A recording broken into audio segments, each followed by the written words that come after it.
સહજાનંદ સ્વામી મહારાજની જય, અક્ષર પુરુષોત્તમ મહારાજની જય, શાસ્ત્રીજી મહારાજની જય, યોગીજી મહારાજની જય, હરિપ્રસાદ સ્વામી મહારાજની જય, પ્રગટ ગુરુહરિ પ્રબોધ સ્વામી મહારાજની જય, હરિપ્રબોધમ પરિવારની જય જય જય. આજે સ્વામીજીનો સ્મૃતિ દિન છે.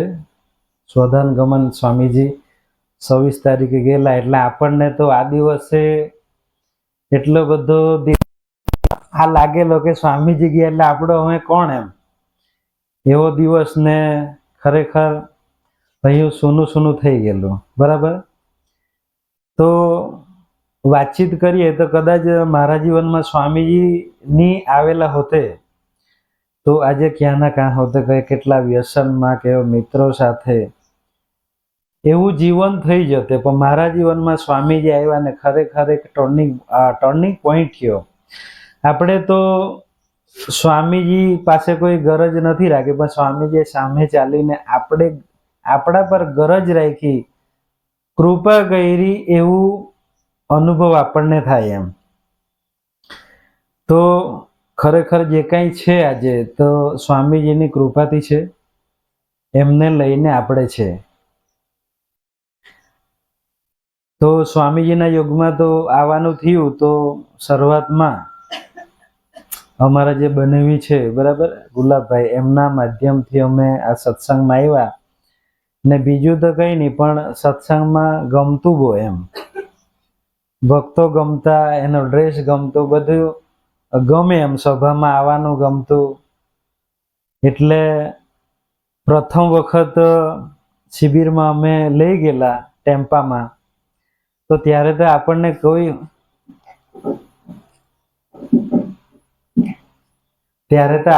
કોઈ સૂઝ પડે નહીં, ખબર નહીં પડે એમ.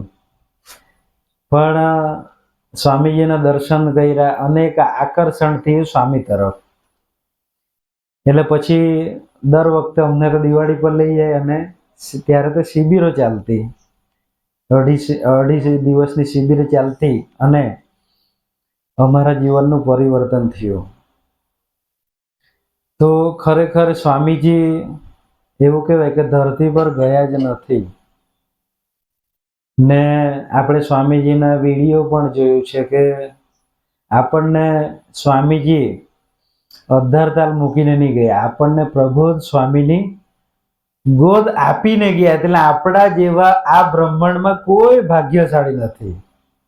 બરાબર. આપણે તો કોઈ એવી સાધના કરી નથી. બરાબર. ને સ્વામીજી આપણને સિલેક્શન કરીને પ્રબોધ સ્વામીના ગોદમાં બેહાડી ગયા. બરાબર. અને અશોકભાઈ સેક્રેટરી, એમણે એક વિડીયો પણ કે સ્વામીજી છેલ્લે છે ને હિન્દીમાં બોલતા, એમ તૂટક બોલતા કે મેં પ્રબોધ સ્વામી में रह रहा हूं. પ્રબોધ સ્વામી નાના સંતોને સાચવશે, એમ પ્રેમ કરેગા, એવી લાસ્ટમાં એમના સ્વામીજીના શબ્દો હતા. ને આપણને તો જીવતી પરંપરામાં મૂકી ગયા કે આજે આપણને બધાને એવો દિવ્ય અનુભવ છે કે પ્રબોધ સ્વામી થકી સ્વામીજી આજે અખંડ છે, એનો આપણને અનુભવ પણ કરાયો છે. ને એનો આનંદ પણ આપણને છે કે સ્વામીજી ગયા જ નહીં, એટલો જ પહેલા જે ઉત્સાહ, ઉમંગ, સત્સંગનો જે આનંદ, બરાબર, પ્રોગ્રામમાં જવાનો ઉમંગ, કે એવો ને એવો જ છે, જેમાં રંચ માત્ર પણ ફેર નથી. એટલે આપણે ખૂબ ભાગ્યશાળી છે. આપણે જોઈએ તો આપણા ભક્તોના ચહેરા હંમેશા હસતા ને હસતા રહે, એમ. બરાબર ને. એટલે આપણે જાણે અજાણીએ ખૂબ ખાટી ગયા છે, ફાવી ગયા છે. બરાબર ને. હવે સ્વામીજી તો પ્રબોધ સ્વામીએ એવું કીધું કે સ્વામીજી તો પોતાનું કાર્ય બધું સંપન્ન કરીને જ ગયા છે, અધૂરું છોડ્યું જ નથી, એમ. એવું પ્રબોધ સ્વામીએ બધાને શાશ્વત આપ્યું. બરાબર. સ્વામીજી આપણને ખબર કે વધારે જીવાના હતા, પણ અચાનક દેહ લીલા સંકેલી લીધી એટલે ધ્રાસકો તો બધાનો પડ્યો કે અમે શું. પણ આજે પ્રબોધ સ્વામીજી અખંડ છે. એક વખત એક ફુવા ખરા ને, એમના સાથે એક સેવક છે ભાવેશભાઈ કરીને, એ સુરતના છે યુવક. તો એ પ્રસંગ સર્વમંગલ સ્વામીના પ્રવચનમાં સાંભળવામાં આવેલો. તો એ મંદિરે ઠાકોરજીના દર્શન કરવા એના મિત્ર સાથે ગયા. એટલે એમને વિચાર આવ્યો કે સ્વામીજી પછી કોણ. બધાને વિચાર તો આવે ને કે સ્વામીજી પછી કોણ. હયાતીમાં આવા વિચાર બહુ બધાને આવેલા પણ હોય. ત્યારે પેલા ભાવેશ નામનો યુવક હતો ને, એમના એ જ મગજમાં ચાલ્યા કરે કે સ્વામીજી પછી કોણ, સ્વામીજી પછી કોણ. એટલે જયારે સભા હતી ને અમરીશ હોલમાં, ત્યારે સ્વામીજીના દર્શન કરવા ગયા અને એના મનમાં એ સંકલ્પ ચાલ્યા કરે. એટલે દર્શન કરવા ગયા, દર્શન આપ્યા ને થોડેક જતા હતા ને સ્વામીજીએ પાછા એમને બોલાવ્યા કે તમને જે સંકલ્પ ઉઠે ને તે જાણવું હોય તો આપણું મંદિર છે ને એના પાછળ અનિર્દેશ છે ને આ રૂમ છે, બરાબર, ને ત્યાં એક સાધુ હશે, એમને તમે પૂછજો કે અમે પછી કોણ છે તે, બરાબર. ને તમને કહે એટલે તમારે ઇન્સ્ટન્ટ તરત જ તમારે પાછું રિટર્ન આવી જવાનું એમ, બરાબર. તો એ ભાવેશ ગયો મંદિરમાં, આપણે મંદિરના પાછળ અનિર્દેશ હોલમાં ગયા ને જે નંબરનો રૂમ કહેલો ને પ્રબોધ સ્વામીનો રૂમ, એના રૂમમાં ગયા ને સ્વામીજીએ પૂછવા કહેલું કે તમારું નામ ગુણાતીતાનંદ સ્વામી છે ને, એવું તમે પૂછજો. એટલે ગયા પ્રબોધ સ્વામી તો લેપટોપમાં કથા વાર્તા વાગડતા હતા.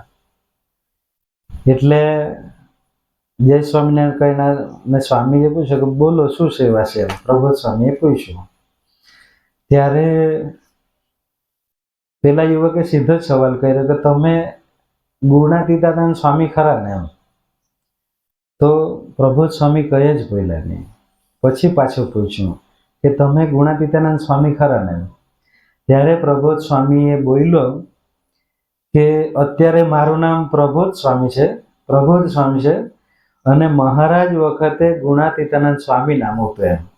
એટલે આ જવાબ મળ્યો એટલે ઇન્સ્ટન્ટ પેલા ભાવે જ નીકળી ગયા ને એનું સમાધાન થઈ ગયું એમ.